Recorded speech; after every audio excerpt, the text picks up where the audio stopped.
ഞായറാഴ്ച ഉപ്പിലിക്കൈ PN പണിക്കർ സ്മാരക ഗ്രന്ഥാലയ വേദി ആൻഡ് വായനശാല ഹാളിൽ റിപ്പബ്ലിക് സദസ്സും വിജ്ഞാന വികസന സദസ്സും സംഘടിപ്പിച്ചു. Ward councillor K. രുക്മിണി ഉദ്ഘാടനം നിർവഹിച്ചു.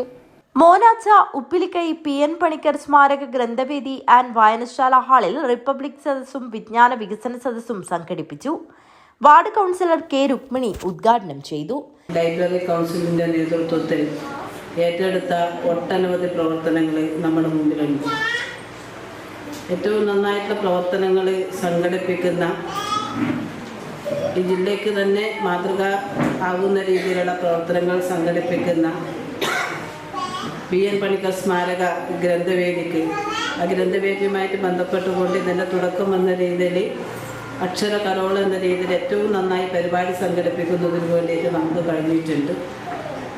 ഇന്ന് റിപ്പബ്ലിക് ദിനവുമായിട്ട് ബന്ധപ്പെട്ടുകൊണ്ട് റിപ്പബ്ലിക് സദസ്സ് സംഘടിപ്പിക്കുന്നതിന് വേണ്ടിയിട്ടാണ് സംസ്ഥാന ലൈബ്രറി കൗൺസിൽ തീരുമാനിച്ചിട്ടുള്ളത്. താലൂക്ക് ലൈബ്രറി കൗൺസിൽ അംഗം സുനീഷ് കക്കാട്ടി വിഷയാവതരണം നടത്തി.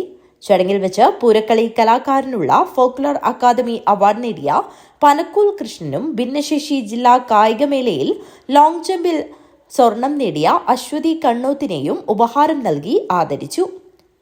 ഗ്രന്ഥവേദി പ്രസിഡന്റ് TV മുരളീധരൻ അധ്യക്ഷത വഹിച്ചു. സെക്രട്ടറി ബാലകൃഷ്ണൻ P സ്വാഗതവും ട്രഷറർ രവി പെരിയാടത്ത് നന്ദിയും പറഞ്ഞു. News bureau, Kanhangad.